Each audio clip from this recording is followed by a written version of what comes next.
Willkommen in einem anderen Aufregens video. Welcome to another exciting video, in this case episode 26 of my figure gaming video series. In this video, I'll be covering how to make MDF bases for your 6mm figures, specifically micro armor.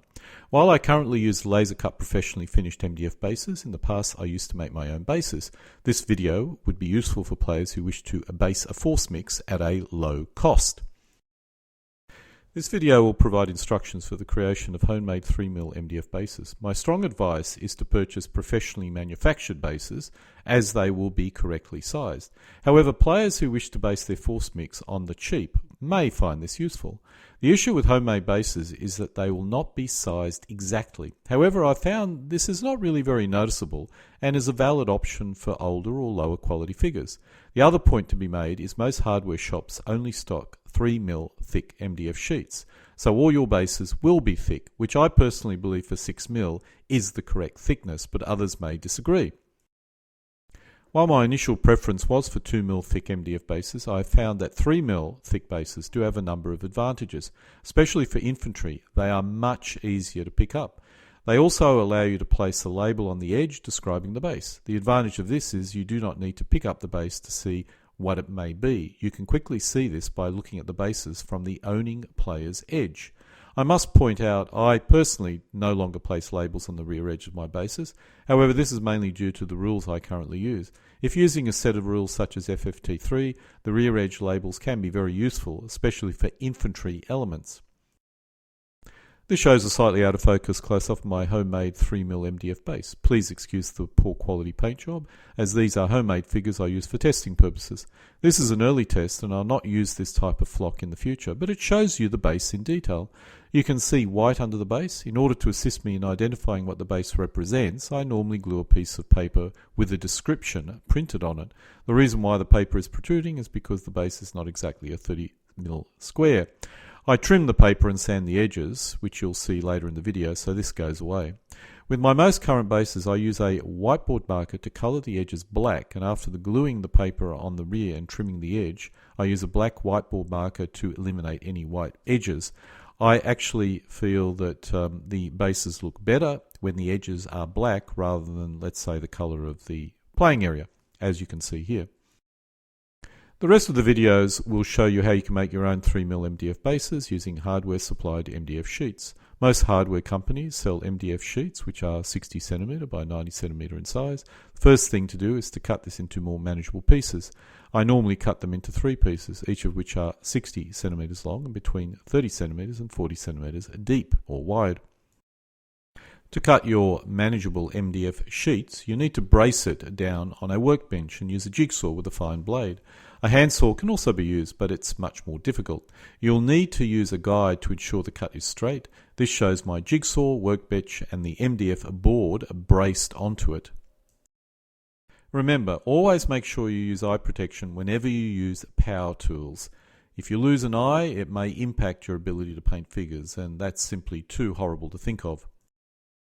This shows the newly cut piece. You need a file to smooth down the edges which have been cut. All 3 pieces have been cut. This shows the workbench in more detail. I use a low-cost folding workbench because I lack storage space. The cutting from now on will use a fine-tooth handsaw. We now brace the cut MDF board on our workbench, measuring a 3cm strip. The actual cut will be 2mm in width, so this needs to be factored in. It's best to use a guide which is metal. This ancient ruler has a metal strip in it which cannot be accidentally cut by a handsaw, but a piece of wood also works. I now use a rather simple handsaw. This has fine teeth, or as many teeth as possible per inch of blade. The finer, the better. This shows the cut in a close-up. You can see the width of the cut is a few millimeters. You can also see why it's important to use a metal edge, as it's easy for the handsaw to slip and start cutting the guide. The strip has now been cut, and as you can see, it's about 3cm wide. Later we'll shave off the excess bit of MDF to achieve a perfect 3cm width, or at least as close to perfect as you possibly can manage. When you cut MDF with a handsaw, you'll get this type of rough edge. You'll need to use a file to smooth out the bits or these bits of MDF. Only use a light file, as the objective is to round the corners of the edge, not to file it down to the perfect 3 cm, particularly at this point. This now shows 10 strips. As you can see, they are not exactly perfectly in line with each other. You will need to smooth this down. You'll need to use clamps to hold down all the 3 cm wide strips. Place the strips flat on the table and then clamp them down at each end. The side shown is the irregular side, which will be subject to most of the rasping. The other side will be reasonably smooth or even. The file I used to round the edges is shown here. This is not what I'll use for the initial smoothing process. I will use a rasp instead. Once it's reasonably even, then I'll use the file that you can see here. This shows the edges after the rasping process. While even, it's still rather rough. After the rasping and filing, the 3 cm wide strips will be reasonably even. You can go a bit more overboard than what I've done here, using hand saw or hand smoothers, etc. But this gets me to where I want to go with the bare minimal amount of effort. Once we've evened up our edges, it's time to cut the strips into 3 cm or 4 cm deep pieces. The strips are placed in a wood cutting bracket and tightly secured. We'll now use a handsaw to cut through all 10 strips in a single cut motion. You will need to be rather careful, because if things shift around, you're not going to get a good effect. But nonetheless, in this case it worked. This shows the completed cut. The single cutting process has resulted in 10 3 cm bases.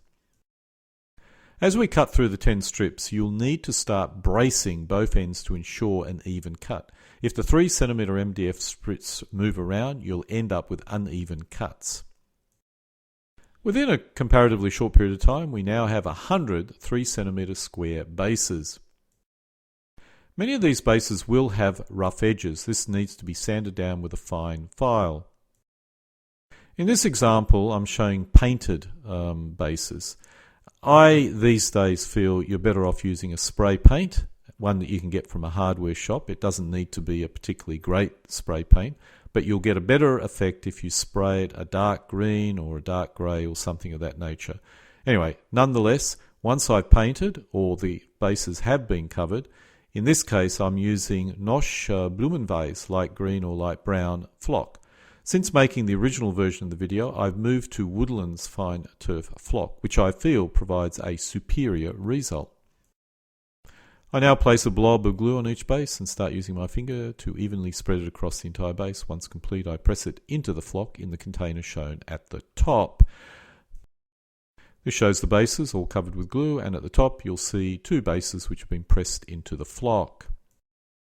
This shows the resulting painted, some unflocked, but painted bases and the flocked bases. This shows the bases all flocked and ready for the next step. I must point out I've moved to Woodlands and I use a completely different mechanism. I'm just showing you how you can actually convert these handmade MDF bases into something which looks comparatively good. For this flock arrangements, I always use two-tone arrangement, and the way I do it is once the base coat is dry, I then put a blob on top it and then smear it around a little bit and then basically press it into the other or the second tone flock. The top left base has the glue spread around. Obviously only do the center, leave a lot of the original flock. This then I press into the container containing my second tone flock.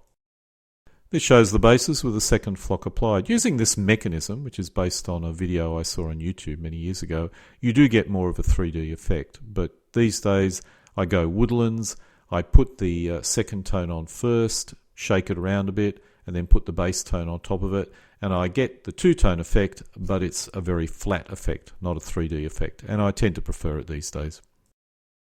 Once the flocking has been completed, I spray the flock bases with a diluted solution of PVA glue in order to bond the flock to the bases. This shows the bases which have been sprayed with this diluted PVA solution.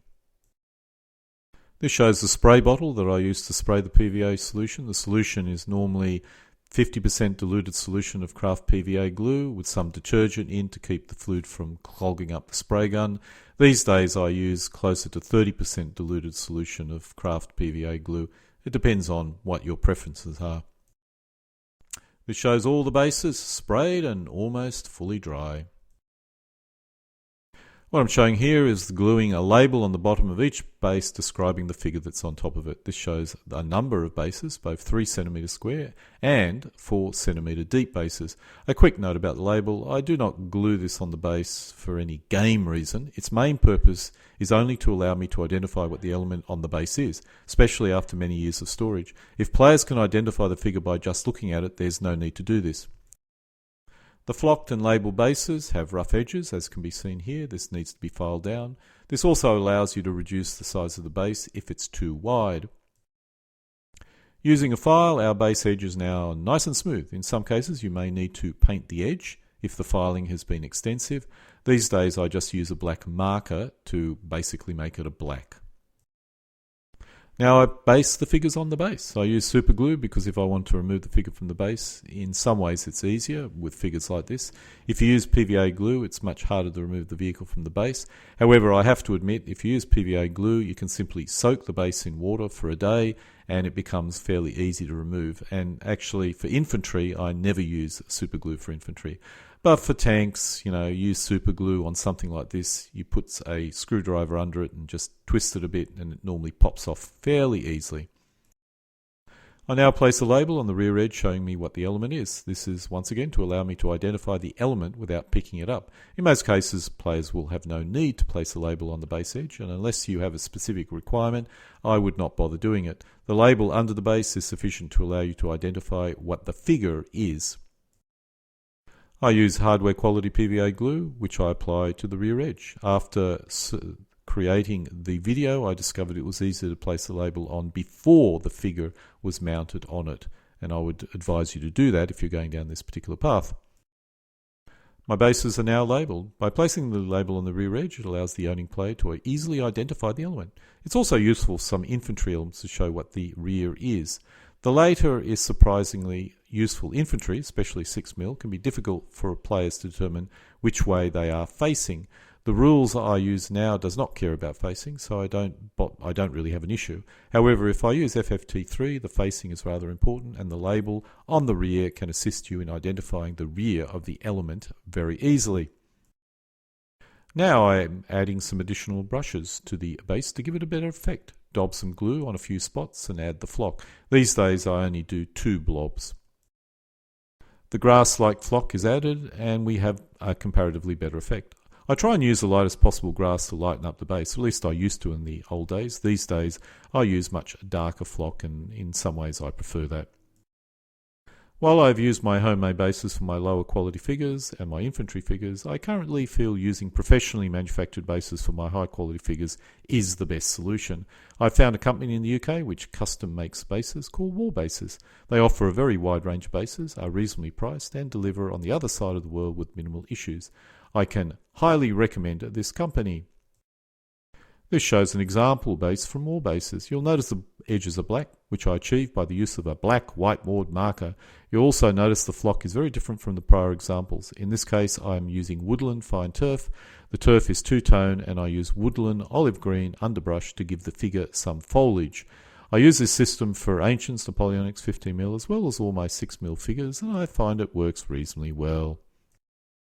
The other figure on the right are Russians, and you'll notice a different colour scheme. I normally use 2 colour schemes. For the Russians I use weed and then cover it with earth blend to give the two-tone effect. By having 2 colour schemes I can easily determine the sides in a game. The artillery on the left is German in this case. You'll also notice the playing area flock is rather similar. I'm a big fan of ensuring the playing area flocking is the same or similar to the bases. Just gives you a nicer overall effect. If you're using a playing mat, this is not important, but I use a 2x3 foot MDF sheet or 1 foot square cork tiles for my playing area, which I flock. And so we come to an end of episode 26 of my figure gaming hobby series of videos, in this case how to make homemade 3mm thick MDF bases. Alle guten Dinge kommen zu einem Ende.